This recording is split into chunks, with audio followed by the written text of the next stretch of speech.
Hello കൂട്ടുകാരെ, നമുക്കിന്ന് കണ്ണൂരുകാരുടെ സ്വന്തം കലത്തപ്പം ഉണ്ടാക്കി നോക്കാം.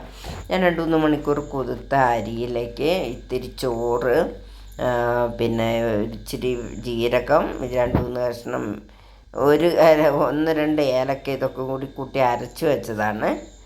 പിന്നെ അതിന് ശർക്കര വേണം, ചെറിയ ഉള്ളി വേണം, പിന്നെ തേങ്ങ വേണം.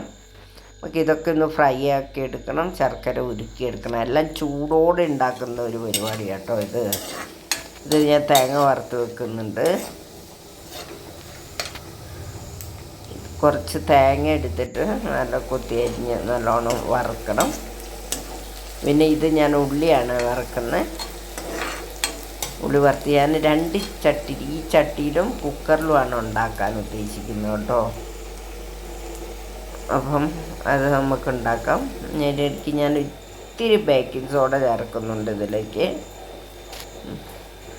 എന്നിട്ട് ശർക്കര ഉരുക്കിയിട്ട് ചൂടോടെയാണ് ശർക്കര ഇതിലേക്ക് ഒഴിക്കേണ്ടത്.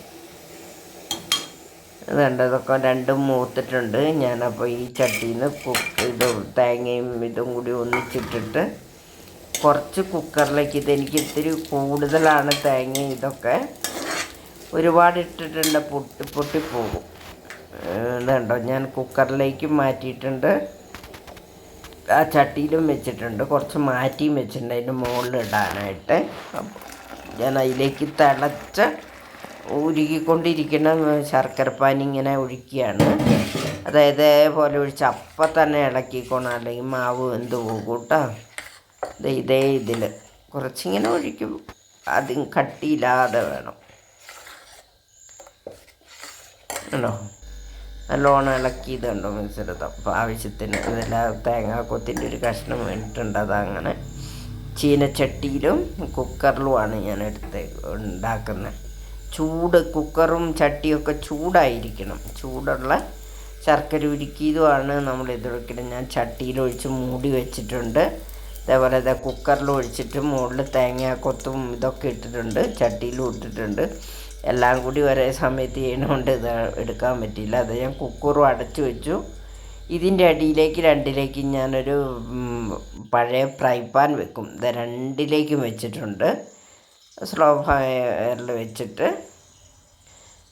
വെച്ചിട്ടുണ്ട്. ഇത് കണ്ടോ, കുക്കറിൽ നിങ്ങൾക്ക് സൂക്ഷിച്ച് നോക്കിയാൽ കാണാം. ഇതുണ്ടോ കോമളവും ആവിയൊക്കെ ഇങ്ങനെ വരുന്നത് കണ്ടോ, ശരിക്കും കാണാൻ കഴിയുന്നില്ലേ. ആദ്യം നല്ല മാവ് ഒഴിക്കുമ്പോൾ നല്ല ഹൈ ഫ്ലെയിമിലൊക്കെ വെക്കുന്ന കേട്ടോ, നല്ല ചൂടിലേ അത് വെക്കുന്നത്. ഇത് ഞാൻ പറഞ്ഞ പോലെ തന്നെ ഇച്ചിരി തേങ്ങ ഇതായി. ഇത് കുറച്ച് മുറിച്ചൊക്കെ എല്ലാവരും കഴിച്ചതാട്ടോ. ഇത് എനിക്ക് കുക്കറിൻ്റെ ഉണ്ടല്ല, അത് അതിൻ്റെ ഉള്ളിൽ നിന്ന് ഇങ്ങോട്ട് എടുത്ത് കിട്ടാൻ ഭയങ്കര വിഷമമായിരുന്നു. പൊന്തി ഇങ്ങ് വന്നിട്ട് വിഷമമായിരുന്നു. നല്ല സോഫ്റ്റ്, നല്ല ടേസ്റ്റും ഉണ്ടായിരുന്നു കേട്ടോ. അത് ആ കുക്കർ ഇച്ചിരി അടപ്പ് വലിയ ഇത് പൊന്തി വന്നുകൊണ്ട് കുക്കറിൽ നിന്ന് ഇങ്ങ് എടുക്കാൻ വിഷമമായിരുന്നു. പോരാ, പിന്നെ വലിച്ചെടുക്കേണ്ടി വന്നു. കണ്ടോ, നല്ല ആരായിട്ട് വന്നിട്ടുണ്ട്, നല്ല സോഫ്റ്റുമായിട്ട്, നല്ല ടേസ്റ്റ് ഉണ്ടായിരുന്നു. എല്ലാവരും കഴിച്ചു. അപ്പം നിങ്ങളും ഉണ്ടാക്കുക. എൻ്റെ ചാനൽ ഇഷ്ടപ്പെട്ട സബ്സ്ക്രൈബ് ചെയ്യാൻ മറക്കരുത്. എല്ലാവരുടെയും സബ്ബാണ് എനിക്ക് ആവശ്യം. ഷെയറും കമൻറ്റും ഒക്കെ ഇടണം. എനിക്ക് കമൻറ്റ് ഒട്ടും ആരും ഇടില്ലേ,